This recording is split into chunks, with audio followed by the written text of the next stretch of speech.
سلام همراهان عزیز و بسیار ارجمند و معتبر. ما همواره تلاش میکنیم که برای شما بهترین ها را، دردانه ها را پیشکش نماییم و حالا میخواهیم یک قانون زیبایی یوگا را برای شما پیشکش نماییم و این قانون یوگا نام دارد با نام آغوش. قانونش این طور است که باید برای چند دقیقه خودتان را صفت کنید و محکم در آغوش بگیرید. فکرتان را از همه چیز خالی کنید و فقط روی خودتان اندیشه کنید و تمرکز داشته باشید.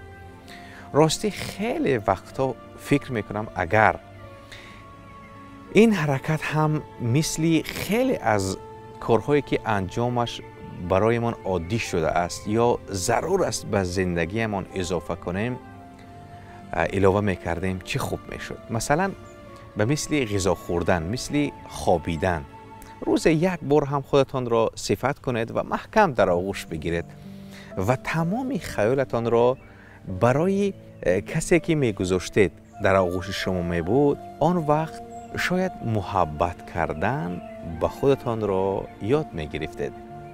این که برای خودتان عزیز باشید، آن وقت شاید خودتان را بیشتر دوست می داشتید و آدمی که خودش را دوست می دارد عزیزان هرگز اعتماد نمی کند به دوست داشتن های دروغین و نامعلوم باور داشته باشد.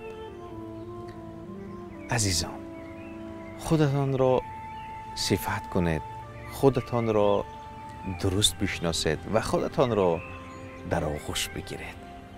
این صفت‌ها و این کارها هستند که شما را موفق و آسوده خاطر و بالید روح می‌گردانند. این قانونی آغوش که یوگا آن را به ما و شما پیشنهاد می‌کند از گذشته‌های دور تا به امروز بسیاری ها استفاده می‌کنند. باور دارم اگر شما هم این کار را انجام دهید دور نیست که خوشحال و خوشنود و خوشروز و موفق باشید. باور دارم که شما را پسند آمده باشد. بنابراین با مرکز خرد بمانید تا بهترین ها را بشنوید.